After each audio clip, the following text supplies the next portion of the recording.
Welcome back, everyone, to the 21st, I should have looked that up, episode of Blue Collar, White Collar, with me, Kieran, and my co-host, Nicholas. How you doing today, Nick? I'm good. I didn't realize that this was our 21st birthday. Does that mean we can drink in the United States? Well, it's months, not years, but yes, that's right. You're such a buzzkill. You gotta roll with it. 21 months. We're 21. That's how old we are. We're Woo! 21. Yeah. So, Well, this is gonna be a cool episode. Kieran and I were just chatting before the show, and we realized that we are 1 year into the Mark Carney government. Um, he won the election on April 28th of 2025. So we're just about a year in. And as it just so happens, he has crossed a milestone where for the past year he's had a minority government. And after the three by elections, he now has his majority. he actually really didn't need them. Those, If those by-elections he had only never needed happened. one. Yeah. And we'll kind of talk about that whole saga. We'll talk about where this leaves, each of the two major parties, liberals, conservatives. We've also got some big news coming out of the NDP. Yes, I would like to start by congratulating Avi Lewis and, of course, Nicholas, who has been supporting Avi for, what, 6 years now? Um, and Five. I first got involved with Avi in the 2021 federal election. That's right, yes. So congratulations, Avi. Congratulations, Nick. Congratulations to socialists everywhere. It's a sad day for me. Democratic Socialist. Sure, whatever. It's a sad day for me because I feel like this is a departure, an even farther departure from me and the NDP probably for the next decade. I won't be going back, but uh, you know that's not my party anymore. So Well, that's almost a good starting off point, Kieran, because you're right that Avi is in many ways redefining the party that belonged to, that was Jack Layton's party, and still is. But I think that what we saw with Jack Layton and then with Tom Mulcair and then Jagmeet Singh was kind of a more center left politics that was not necessarily populist. Whereas now I do feel as though the NDP has shifted towards a more democratic socialist identity with Abiy. So I guess I'm just curious, and obviously we can kind of have a few back and forths on this, but what is it about Abiy that makes you feel like the NDP is no longer your party? so to go back to the way that I see Jack Layton was Jack Layton's party was progressive, but for the working class, and the difference I think is that the working class of then and the working class of now is different. Working class then was I felt like it was a lot more blue collar, was union workers. Now I feel like blue collar it also includes a lot of college graduates, university graduates from like say liberal arts that weren't able to procure jobs in areas that and fields that they would have been more suited for and that their degrees would have helped them for. So now you have unions at like Starbucks and stuff, and with that came a lot of progressivism that I don't align with in the same ways. Your trans agenda type, all of that woke stuff. That's not my lane, and Avi falls deeper into that than I would be hoping for under an NDP that I feel would represent me and my values. Also, I feel like they are even more into the government doing more for you than Jack Layton's was. I feel like Jack Layton, while he wanted the government to do more for people, he also saw places that the government was doing too much, because there is always places that can be reined back. I think the welfare system locks people into it locks people into a system where they can't advance past a certain area financially, otherwise they lose access to things. And you can reform that in a way that would eliminate those situations for people. And I think that's something that Jack Layton Mm. could have seen, but I don't see Avi and his party seeing those types of things. I think he would just want to throw more money at it, and I don't think that's the solution. Personally, he Interesting. seems like a really good guy. Personally, I like the guy. He was in my top half of voting for the NDP. But part of that was, most of that was not his politics. Most of that was his character. And of course, I did it for you because I love you, Nick. Um, so Appreciate it. overall, I think he'll be a good leader for the party. I just don't align with his politics. Mm. I'm not a big Well, government guy. I think I told you this, Kieran, but I went to the convention in Winnipeg. Yes, Did I say that? you sent me Okay. pictures or a picture. Oh yeah, I did. I sent you a picture. I think because they announced the amount of votes for each of the candidates, and I remember seeing Tony McQuail It in was like last, 1%. and and seeing, yeah, he got something like 1%, and I remember seeing I think it was like 900 votes or something. And I thought to myself, one of those was Kieran's. Yeah, fucking right it was. You know what I thought was funny? So I had said, and I didn't mean this, I wasn't like guessing percentages, but I'd said Tony McQuail, and I said he'll get like 7%. And I was just joking. Like, I didn't think he was going to get that many votes. But then turns out Rob Ashton did get 7%. It was the exact amount that I said Tony McQuail would get. And, old white man, Yeah. close enough. Yeah, it was pretty crazy. Rob Ashton got fourth. Yeah, he got decimated, uh, which Out of the five. Yeah. I would have thought that if the people from my side of the working class, because there's a big difference between blue collar and I don't even know what you'd call them, but that are working class but not blue collar types. If there would have been more blue collar working class, I feel like they would have voted for him more because he was the union. What was the dock workers? Hmm. Yeah, um, Yeah. but Yeah. clearly In enough of BC. us have departed from the party is why I think that he failed to get, any reach. Well, it was actually a very exciting convention with a lot of energy, a lot of different kinds of people, which I thought was cool. And the participation was higher than for Jagmeet's leadership race. Nice. Avi got way more votes than Jagmeet Singh did, And just to be clear. I think that goes to show what Avi brings, whereas Jagmeet was kind of underwhelming, and yet he was the leader of the party for what, like A long 8 years time, or something. 8 years, 8 years. I think he came in 2017 Yeah, so and then left in 25. So yeah, I think for me, what is exciting,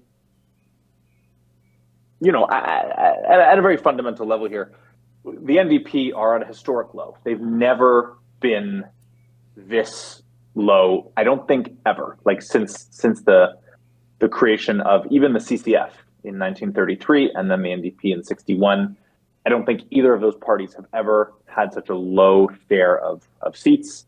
They're down to 6. It could even go to 5 if Alexandre Boulris decides to step down and run for Québec Solidaire at the provincial level in Quebec, as is being rumored. We don't know, but it's not sunny days for the NDP, right? And I think there's a lot of reasons for that. But Avi represents a change, right? He is someone who's coming in and saying the way that we were doing things has only led us downwards. mm-hmm. We need to change the way we are doing things. Does he know that this will work? No. But what I think is so exciting about Avi's leadership is that he's now going to get to make his offer to Canadians directly, right? And I understand that you're not sold on it. I think Avi's offer is really compelling. He is far more, Avi's focus is on the 99%. He kind of talks about for the many, not the money. He talks about wealth inequality and the kind of root causes of why things are so challenging right now, why life is just so expensive for people.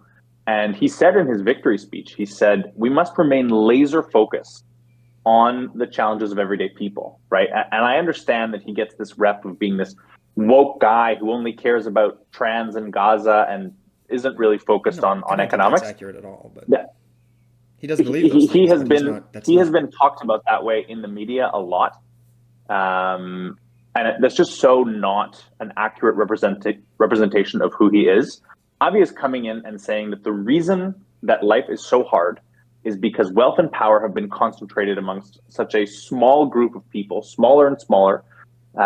This is not just true in America. This is true in Canada and across the world. Um, we are, moving towards oligarchy. We're moving towards fascism, and we need to make radical changes if we're going to avoid the fate of the United States, right? Who have reached that critical point, and who are slipping into fascism. So I think that it's just going to be interesting to see what happens once Mark Carney starts to fall, because right now Mark Carney is just undisputably popular, Mm-hmm. and this often happens, right? He's in the honeymoon phase. We saw it with Trudeau. We saw it with Harper before. Like this often happens with prime ministers, and Mark Carney is a unique figure in how popular he is right now. But he will fall, right? Last. And when he does, I am curious to see whether the reason, the things that people start to, mistrust Mark Carney about, the reasons that he falls, Avi might be the antidote, the solution, the person that people turn to. And so I think there's a very real possibility. Obviously, right now it looks pretty bad, but I think things can change pretty quickly in Well, politics, and he's got a shot. well, I do hope that he does take some support from the Liberals, for my own personal selfish reasons.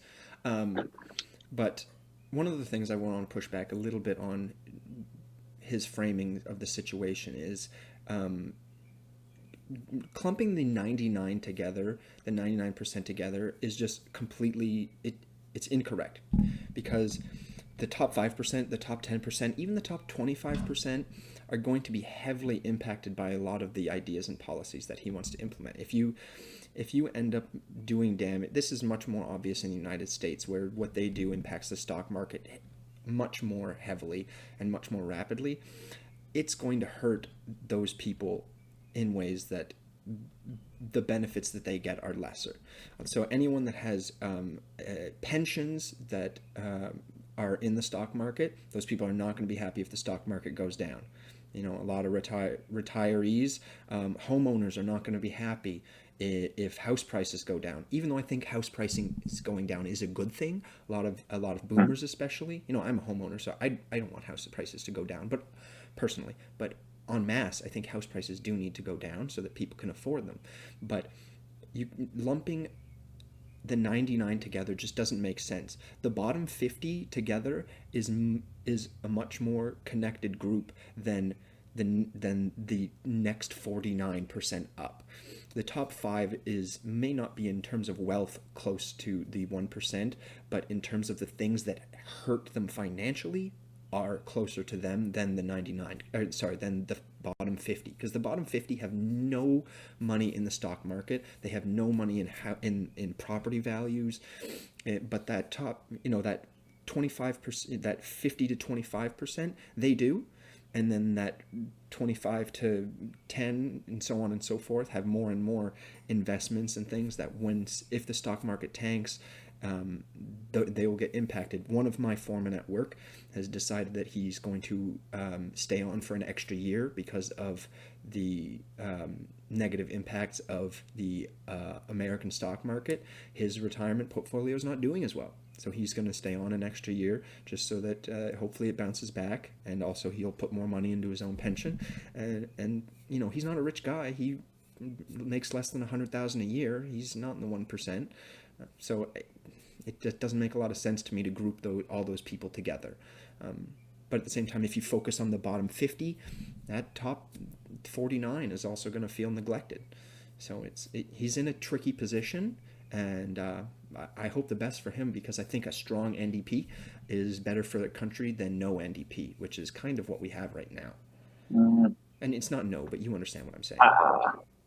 I was recently reading this report that Oxfam Canada put out, and they were basically saying wealth inequality has never been more extreme than it is today. They noted a bunch of crazy stats like that Canadian billionaires, of which there are now 89, that's kind of rapidly going up. Mm-hmm. The amount of billionaires in Canada, they were looking at things like how much money are these billionaires hiding in offshore tax havens. Apparently that number is $700 billion in revenue that the government is not able to tax. So wealth is being concentrated more and more Absolutely. at the highest level, right? I don't deny that at all. And so I think talking about it as the top 50 and the bottom 50, it's like the problem is not the top 50%, right? I don't disagree. I think all those groups need to be individually thought of instead of just grouping 99 and 1. Yeah. Well, look, this is probably a nice little transition into kind of maybe the bigger topic of this podcast, which is Mark Carney's majority government. For context, for those who haven't been following, Mark Carney missed his majority by I'm not exactly sure how many, like 4 or 5 seats, maybe 6. You need 172 seats to get a majority. I think he was like 166, 167, something like that. I forget. But through a combination of floor crossers, 4 from the Conservative Party and 1 from the NDP. Is it 4 or 5? I think it's 4. 4 Conservative, 1 NDP. And 3 by-elections, 2 of which, 2 ridings already belonging to the Liberals, one of them also kind of belonging to the Liberals. This is in Terrebonne, who the Liberal candidate won by 1 vote, and the Supreme Court annulled the result. They said it's too close, we can't be sure, and you got to do it again. So they did it again, and this time the Liberal candidate won with something like 750 vote majority, or which I think, above the Bloc Québécois candidate. That the Liberal Party is more popular now than they even were when they were elected. That's right. And the reason that the Liberal Party is popular is because of Mark Carney, right? If you look at his individual numbers and compare them to other leaders in other parties, they are extremely high. Like you take Quebec, for example, Mark Carney is an Albertan whose French is very weak. Mark Carney is the single most popular politician in Quebec. And that is federal, provincial, municipal. There's nobody who is more popular than Mark Carney in Quebec. See, I don't get it. Pretty wild. He's not that... He's not like... I think it's just because we don't have anyone else who's really shining, right? Like even Polyev is kind of underwhelming, so we don't have anyone else. Like we have Mark Carney, and now we have Avi Lewis, and I hope people see him and expect good things from him and judge his character in the same way that I do, so they'll look fondly on him. But I feel like there's just Mark Carney. Yeah, I mean, sure, in Alberta you have Naheed Nenshi, who I know is quite popular, and Wabakanu. Really? Not really. Naheed, I think, is on his way to a resignation. He's apparently not very popular. I don't keep that close up on Wabakanu's popular. Wabakanu's popular. You're right about that. Yeah, so different regions are going to have different things, but overall, federally, I feel like there's no one that's really been standing out, and that's why Mark Carney is so well liked. I disagree with you for a couple of reasons. One, I think it's important to remember that Mark Carney brought Liberals back from the dead, doing something that was never done before, right? A party that had governed for a long period of time, nearly a decade, with one leader. That party then became unpopular, and we've seen the switcheroo attempted in the past, where the unpopular leader resigns, someone new comes in, they always get smoked. Mark Carney is the first politician in Canadian history to be the kind of switcheroo guy. Yeah.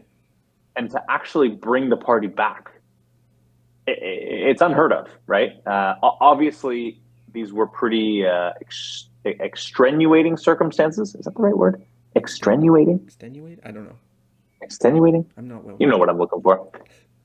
Um, there's Trump, there's just global instability, and Part of Mark it, Carney what you're saying is represented. part of it is luck. Mark Carney is the luckiest guy.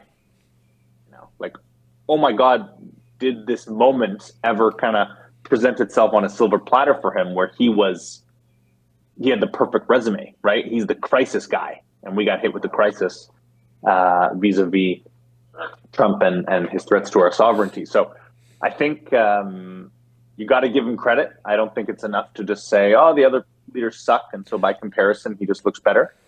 No, that's not entirely what I Mark was Carney saying. has a very particular appeal to Canadians. And one of the things that I was frustrated by at the NDP convention was that everyone was just kind of like talking about Mark Carney as this, like, demon-like figure who was, only there to support his rich friends and stuff. And it's like, okay, yeah, like, he's not going after big corporations, but we should be mindful as a party that seeks to, win elections, why he is so popular, right?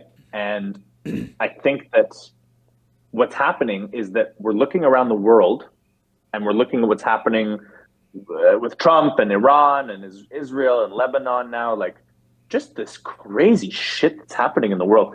And then you look at Carney, who is, never rattled, Yeah. right? He always seems to just He be keeps his head above cool water. and composed. The Davos speech, I think, was a big moment for him, where he kind of called on middle powers to kind of join together and stand against Trump. I was very happy with that with that speech. I was inspired by it, even though I don't know that he's entirely walking the walk. But I thought that he had a great point, right? He said the world has fundamentally changed, and we need to adapt, right? So I think he deserves some credit for where he's at, but inevitably he will fall. Sure, and I agree with basically most of what you said.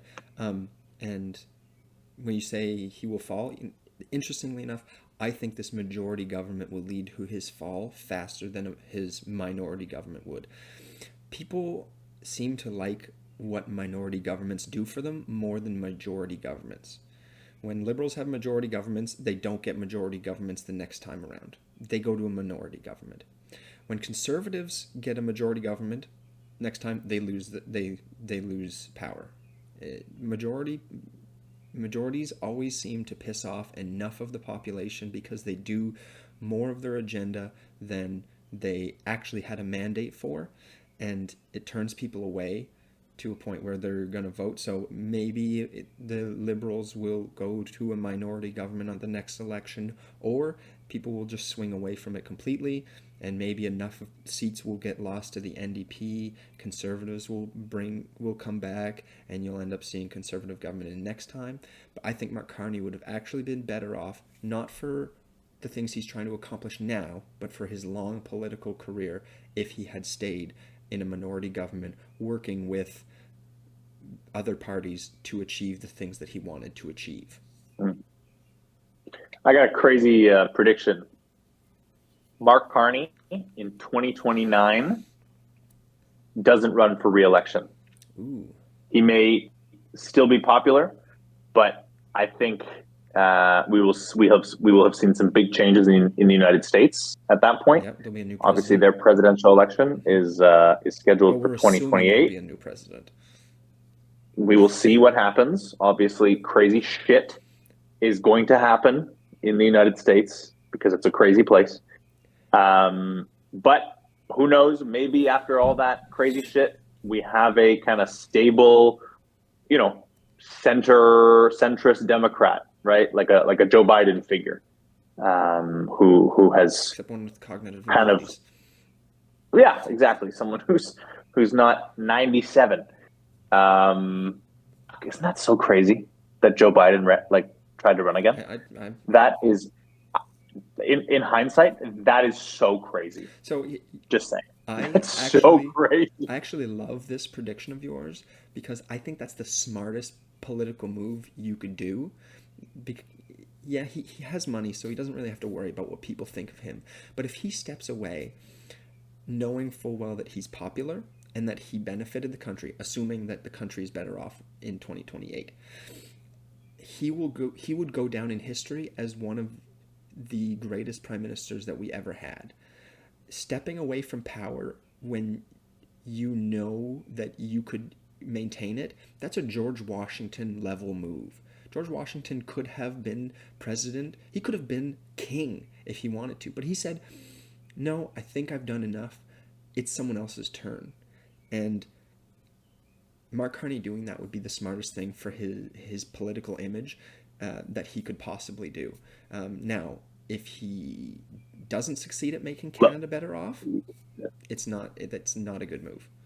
I mean, it's a good move to swap out your leader at that point, but yeah, I, I'd love to see yeah, it, but I don't know if I it'll think happen. Carney. First of all, love the George Washington reference. Um, Anyone who is not a history buff needs to know that the thing that makes George Washington extraordinary is not that he rose to power; it's that he gave up his power. Absolutely. That is why George Washington is incredible. Um, yeah, so who knows? But Mark Carney is the crisis guy, right? Um, he now has his majority. He's safe basically until 2029. I don't really see why he would call an election before that. There's no way for minority parties to team up, or opposition parties, I should say, to team up and force an election in the context of a majority, unless you have defecting I was going to say, liberals, but what that what seems if extremely what if unlikely. they had floor crossers leaving the party?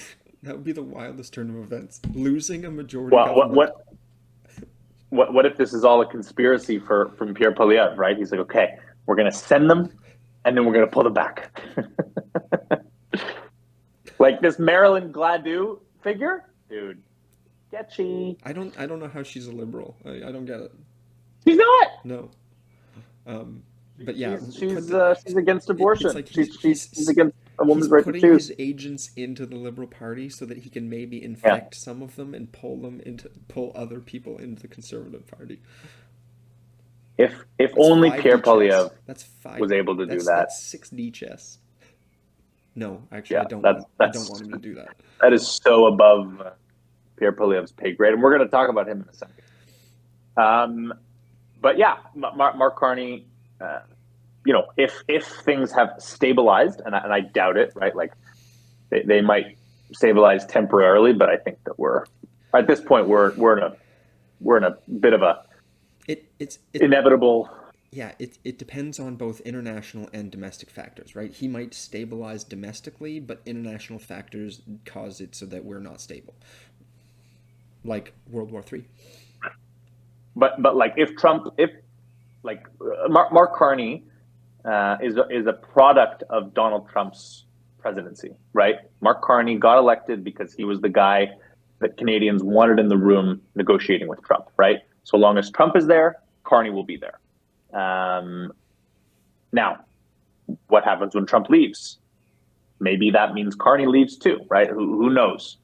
Um, but I think it's entirely possible. Anyway, 2029, long way away.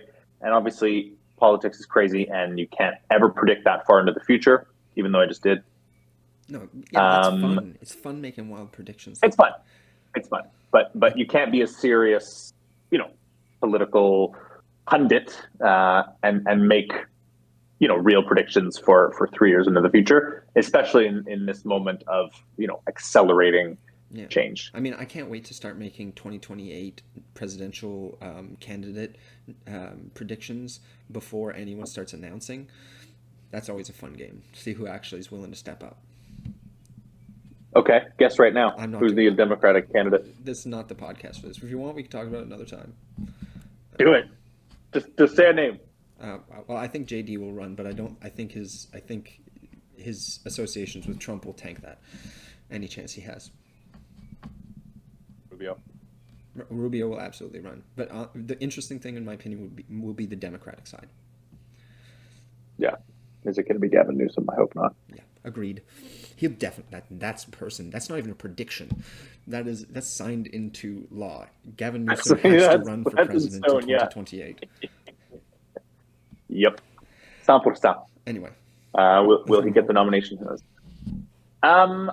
Okay, let's move on. So Mark Carney, he's got a majority. Kieran, do you kind of have any? Um, I don't know. Do you want to talk about what the majority means? Do you want to talk about what you kind of predict in the next year? Like, the first thing that he did, I think it was the day after he got his majority, was he announced a pause on the federal gas tax, Yes, I'm a fan. um, in Anytime taxes response go to away, I'm the happy. spike. I don't actually love it, Of course not. or at least I feel like it's not enough, Nicholas, do you drive a because vehicle? Kieran, the price of oil determines more than just the price of gas. Yes, I know, but that's a Um, gas tax, not the price of oil. I understand. Um, what Mark Carney did not do, and by the way, cutting taxes just like forces us to lower services and government spending, right?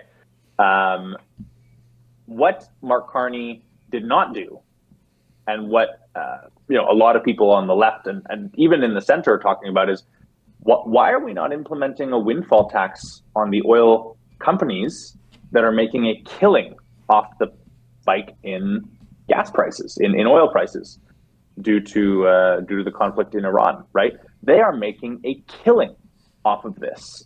It's ridiculous. And yet the Canadian government is not reaping a dime of that, right? A windfall tax, for those who don't know, is a tax that is specifically targeted at a group of companies that are making excess profits off of a crisis. And so, right now, with the Iran crisis, the spike in oil, it is who is reaping the rewards. It is oil companies across the world, and Canadian oil companies are huge players globally, and they are making a killing. Why aren't we getting any of that? Why isn't this gas tax, which would be great if it was being paid for by a windfall tax on oil companies? Great, but right now the government is going to lose revenue due to the cuts, so they're going to have to make choices, right? Yes, it'll also Um, make gas cheaper for people. But so I'm not surprised you have that view. You're a democratic socialist. So in a perfect market economy, what would happen is they would take all this money that they're making, they would pump it into infrastructure to drill for more oil, so that we would be able to produce more oil, more gas, which would therefore lower the price of gas for everyone. That is what in a perfect market system would happen. That's not what we're in. So there's other things going on that's going to make them not do that. Greedy CEOs. That's not surprising. They want their I'm money, a more money. change. I'm a Um, change. You always forget about that. yeah. I Yeah. don't forget. It's always in the back of my head. Um, I have children, remember. I So know. so what I think about this majority, a couple of things, is, as I said, I think it'll actually make Mark Carney less popular. I think right now he's going to be able to get more of his agenda done, which I think will be mainly popular with older people. It'll benefit them. But I see it actually making him less popular with younger folk, because I don't see them benefiting as much from his administration, his parliament, um, as the older people who voted for him. And also, there's a certain demographic, or maybe not demographic, but there's a certain percentage of the population that's going to see this as stealing power. And you definitely have heard this coming from right-leaning outlets publishing, oh, Mark Carney, he stole his majority.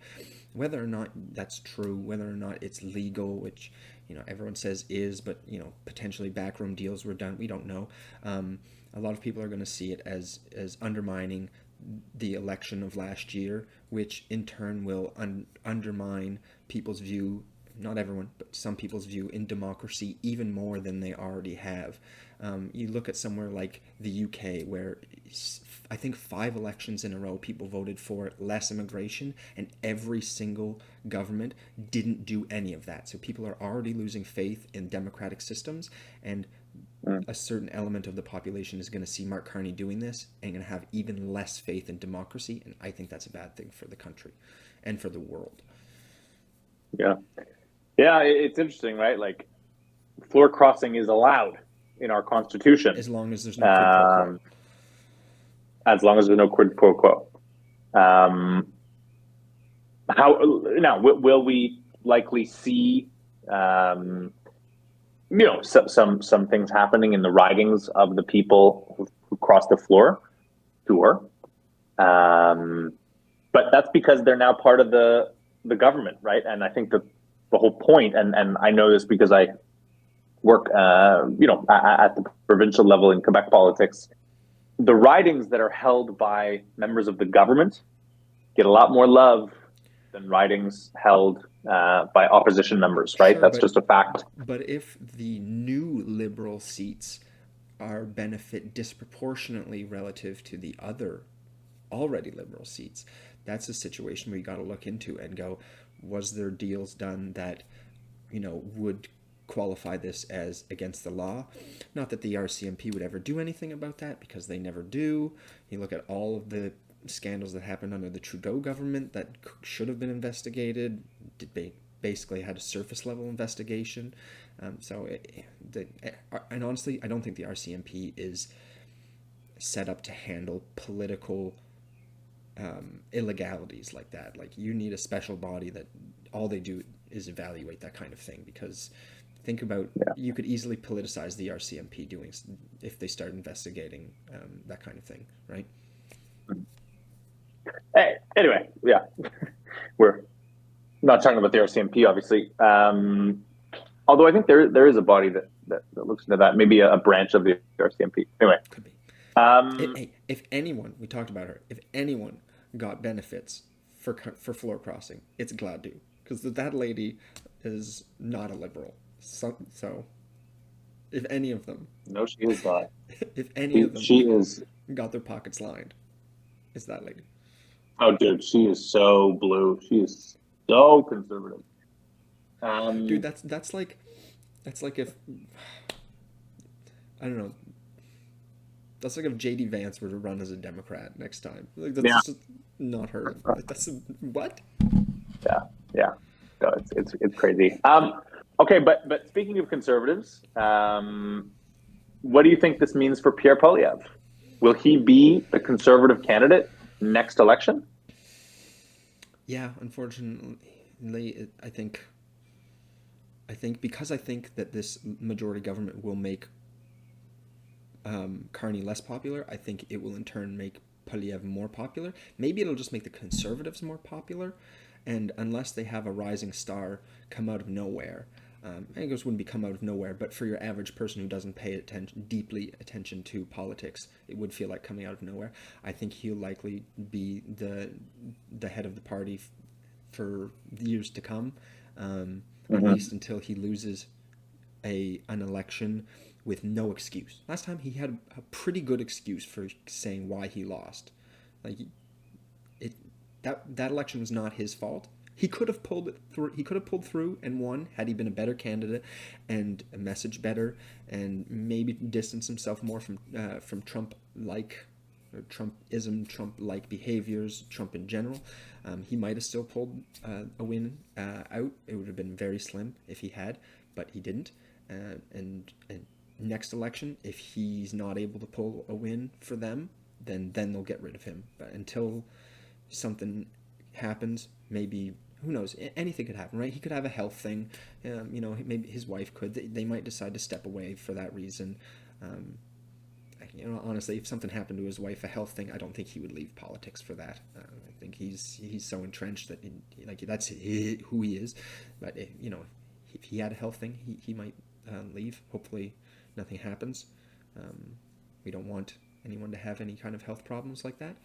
Um, so I don't see him. I see him actually gaining in popularity from this. Weirdly enough, despite him being on the downward trend. the majority government, the opposition, I think, usually becomes more popular during a majority government. So I disagree, and I'm going to tell you why. Pierre Poilievre, if we kind of think about the history of Pierre Poilievre's leadership, he smoked the conservative leadership race against Jean Charest, winning something like 97% of the ridings that were voting. He was just so popular with the base, had his finger on the trigger, and then after winning in 2022, spent 2023 and 2024 as the prime minister in waiting, right? yeah. Justin Trudeau was flailing, and Pierre Poilievre was a very effective, but very effective at exploiting and highlighting so many of Justin Trudeau's mistakes.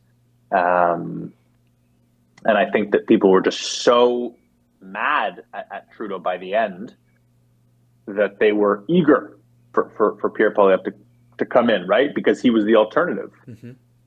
And then the Liberals pulled a pretty extraordinary heist, a coup, if you will, and they put in someone who was the antithesis of both Trudeau and Pierre Poilievre, right? They put in someone who was a technocrat, someone who was not a particularly flamboyant personality, old, serious. Honestly, that was a joke, but honestly, I think that like in a certain way matters to a certain sector of the population. A lot of people don't want to vote for someone that they feel is younger than them, or that is younger than well, I think that by the end, people felt like Justin Trudeau was just not a serious prime minister. But then when you put Carney in, all of a sudden people started realizing that Pierre Poilievre wasn't actually very serious either, right? That Pierre Poilievre was a guy who just had the one-liners, but who didn't seem like the guy who you wanted in the room with Donald Trump, right? He didn't seem serious enough.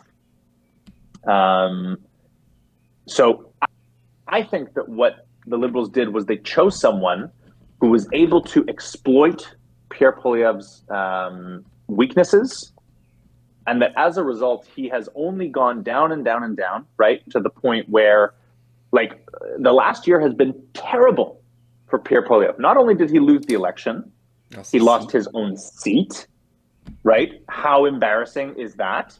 Like, brutal. Has to get a new seat in Alberta, which was, just luckily someone in his party was willing to do that. But and safe seat, a very safe seat, a very safe seat. And Carney try to win. And Carney once again demonstrated that he was a serious leader by saying, "Yeah, I'm not really going to play politics with this. Like, you go for it. You can have the seat, right?" He's not afraid. And since then, since Poilievre kind of has come back into the House of Commons, he has lost 4 members of his caucus, right? 4 people have crossed over, and we're hearing reports that there are more who are potentially going to cross the floor as well, right? How many can he survive, right? At some point, there's going to have to be an intervention where they say, enough is enough, right? So I can't help but feel as though, yes, he remains popular with the base. In January, his leadership vote was something like 87%, voted to kind of keep him around. But this is the base, right? This is a kind of very small, focused group that does not necessarily represent Canadians as a whole. And while it's true that the Liberals and the Conservatives, when you just take the names of the parties and you say, how popular are the Liberals and how popular are the Conservatives, it's not super, super far. When you ask people the question, who do you like the most as prime minister, you look at Mark Carney's numbers and you look at Pierre Poilievre's numbers, and it is not a gap, it is a chasm. Nobody can actually picture Pierre Poilievre as the prime minister anymore. He's not the guy. he's actually pulling his party down while Mark Carney is lifting his party up by the bootstraps, right? Because there's still a lot of animosity towards the red liberals. Um, so I think if the conservatives are smart, they'll hold on a little bit, wait to kind of see where Mark Carney is vulnerable, because right now it's not clear where he can be effectively attacked. Um, and once that vulnerability becomes clear, I think they're going to choose a new leader who can come in and Attack those actually weaknesses. exploit that weakness, that vulnerability, far more effectively than Pierre Poilievre can, right? It could be Um, the only. so just going to close by saying I do not think Pierre Poilievre will be the conservative candidate in the next election. Yeah, I mean, you could entirely be right. The only thing that the only place that I see that you could be wrong is that all those times, all that time that he's been losing popularity since the Liberals came into power, it's been a very popular, an increasingly popular Liberal government, minority government, and so when it goes the other way, we could see it bounce back the other way. I don't disagree that the Conservative Party will be more popular under. I don't know if that's exactly what you said, but Pierre Poilievre will be less popular than the Conservative Party in general. But I do Correct. see him gaining popularity under the majority government because until now, his party has been the opposition in a minority government that has been getting things done through cooperation instead of through force. Now that Carney's going to be getting things in through force, not really force, but you know what I mean, through sheer power in the parliament, um, Polyev will be able to look what this guy's doing. He's shoving this down our Mm-hmm. throats. We don't want this. The majority of the country didn't vote for this. Here's how I'm gonna. But time will tell. Interesting. Yeah, and you're right that a majority government, while they get all the credit, they also get all the blame, Blame. Yeah, right? exactly. When you're a majority, the other parties don't really matter in the sense that they can't work with you on legislation, they can't veto anything, so long as you've got your caucus in line and people are voting for budgets and other bills of consequence. It's all you. It's one of the reasons that the current Trump administration is less popular. There's many reasons, but it's one of the reasons because he has a unified government, and so there's no one to kind of rein them in from their behaviors. So. Mm-hmm. Um, we're going to close soon, but before we go, Kieran, I want to ask you a little bit, and maybe you don't have much of an opinion on this, but we're hearing a lot about the separatist movements in both Alberta and Quebec recently.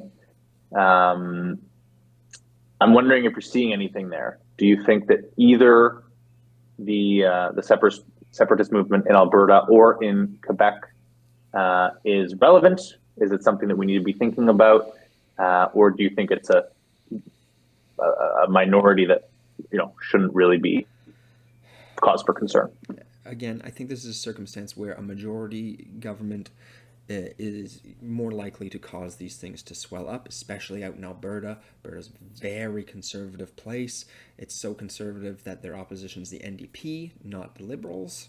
They hate the Liberals with a passion.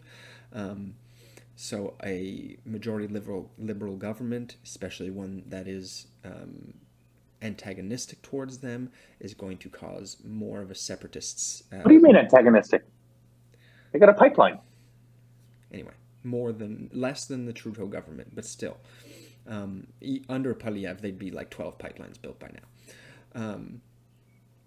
I'm exaggerating, but so under majority Carney Parliament, I think the Alberta separatist movement will have a groundswell in popularity. I don't know if it'll reach a point where it's something that we really need to worry about.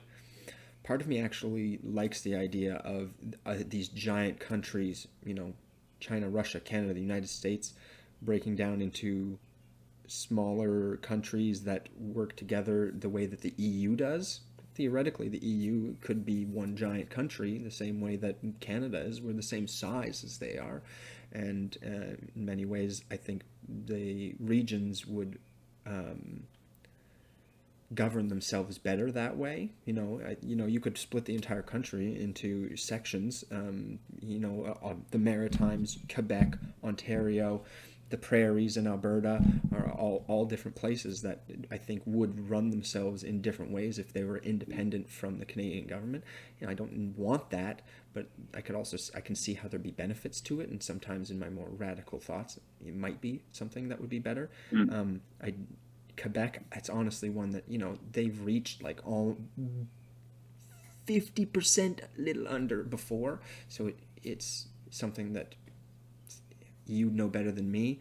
But at the same time, I think you being in the middle of Montreal, you're also not going to see. Quebec's a huge place, right? Like out in the Gaspé, it's a completely different region. It's a different country than what you're living in, right? And I think it's more popular out in the farther reaches, if I'm not mistaken, of Quebec. I see the Alberta separatist movement gaining more steam than the Quebec one. But again, I don't know Quebec politics too well. You'll never see that in the Maritimes, because the Maritimes basically always votes exactly whoever gets elected. The Maritimes wanted to have elected. So you'll never see that coming from us.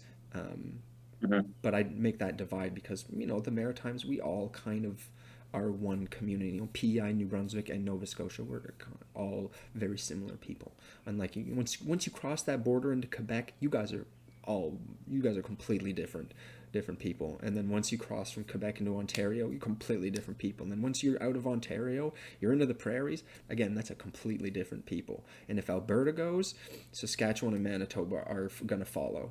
Absolutely. If Alberta becomes its own country, or Saskatchewan and Manitoba are going along with them. Do you agree with that? I agree that it would be a snowball effect, and that if you have one province break off, the others will start breaking off, because Quebec and Alberta, neither of them are on the kind of far edges. Like, what happens to you if we separate? Right? Are you just going to be cut off from the rest of Canada? Right? Like, there are countries that are like that, right? Name one. Well, okay, technically Denmark and Greenland are the same country. I believe Greenland is it's a territory, but still, yeah. It's like it's not exactly the same thing. If Alberta and Manitoba and Saskatchewan go, BC basically kind of has to do something. They have to think of something, even though you can go up and around in the territories. That's way too awkward. But if Quebec goes, the Maritimes we're gonna have to think of something. Newfoundland and Labrador will probably go. Actually, I don't even know what Labrador might join Quebec, even though but Newfoundland would probably come with us. Les Acadiens. I'm trying to game plan this out. Yeah, well, just very quickly on Quebec, because it's not a subject that we talk about much, but I think we're heading into an election in October, and what's happening is that the Parti Québécois party, who have kind of been leading for the last 2 years in the same way that Pierre Poilievre was, are experiencing the Pierre Poilievre effect, where all of a sudden their support is eroding. The Parti Québécois, just by the way, are the separatist party. They were leading both referendums, both efforts. But in recent years, if I'm not mistaken, they've been that party, but they haven't been as serious about it. It's been a back burner agenda of theirs. No, the Parti Québécois have always kind of been a party that exists for the sake of a referendum. They haven't always promised to do a referendum if they win government. That's but what happened was that François Legault, who was previously a member of the Parti Québécois, actually left and created his own party called the Coalition Avenir Québec, and stole all the CAQ, and stole all of the Parti Québécois. It's funny. It's not even funny anymore, just because I've said it like 1,000 times. but the CAQ stole all of the Parti Québécois' support. And now that the CAQ are plummeting and no longer relevant, now that François Legault is gone, all that support is kind of going back to the Parti Québécois, who have promised to do a referendum in their first mandate. The leader, his name is Paul Saint-Pierre Plamondon, and he has said, if I get elected with a majority, obviously, I will call a referendum within the first mandate, within the first 4 years. And that was super popular. It wasn't actually, there were a lot of people, strangely enough, who were ready to vote yes for Pierre Poilievre, or for PSPP, the Parti Québécois, and their leader, Paul Saint-Pierre Plamondon. We call him PSPP. They would have voted him in, but they would have voted no on a referendum.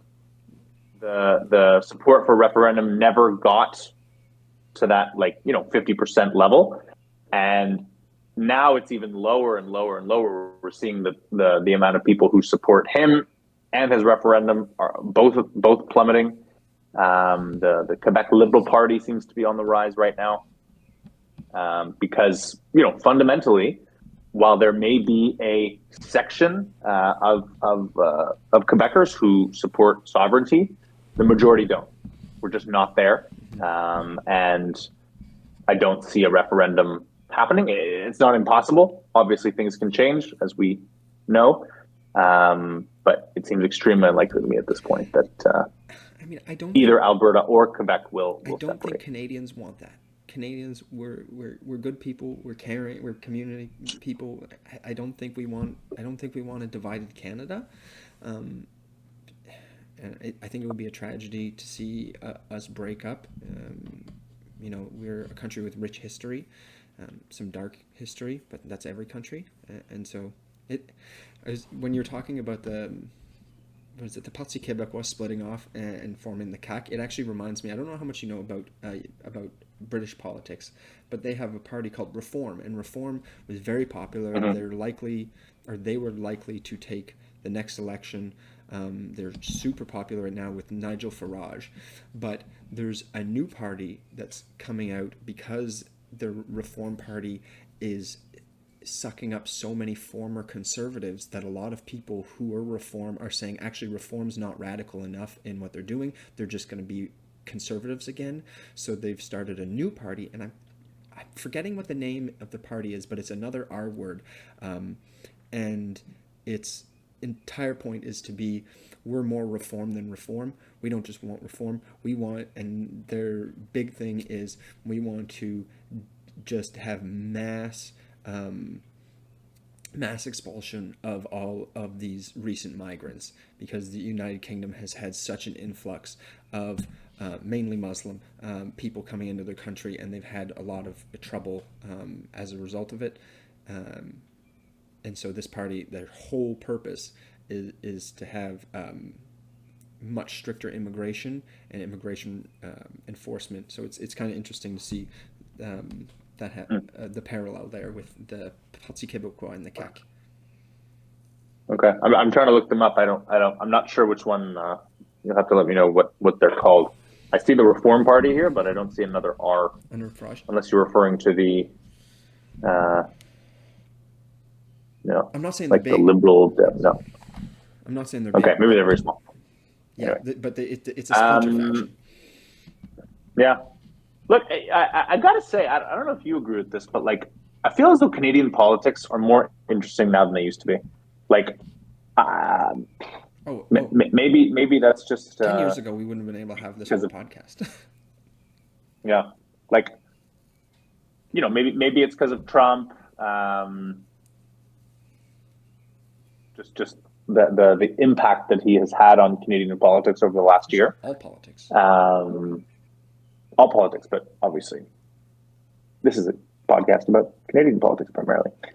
We are two Canadians, so it's just there's always so much to talk about. We were, you and I were talking about what's the subject of this episode going to be, and it's just there's always stuff to analyze, and it's fascinating to see this country kind of doing things that it hasn't done before. Electing Mark Carney in the way that he was elected, we've never seen that before. Right now we have a democratic socialist leading the NDP. Like, what can a Bernie Sanders-esque figure do Fairly young, fairly in young. Canada? Like he could be like Bernie Sanders has been in government for like what 800 years. Um, That's right. so That's right. so like That's exactly correct, I think. Avi could lead this party for a long time as long as he's Yeah. so. Yeah. To close, just a little shout out to Stephen Lewis, who passed away a few weeks ago. Stephen Lewis, Avi Lewis's dad, but a great Canadian, represented us in at the UN. Was a leading voice during ending South African apartheid, and yeah, just a great man who actually went on to start his own foundation, the Stephen Lewis Foundation to fight HIV/AIDS. Was the Ontario NDP leader for a time, and was following Avi's campaign very closely all throughout, and supported his son. And I think that it's pretty beautiful that he was holding on, right? And I think that after Avi won, and Stephen Lewis apparently listened to the speech, and that was enough. He kind of felt like he could let go. So He died happy, I imagine. It would have been much more tragic if Avi had lost. It's a beautiful story.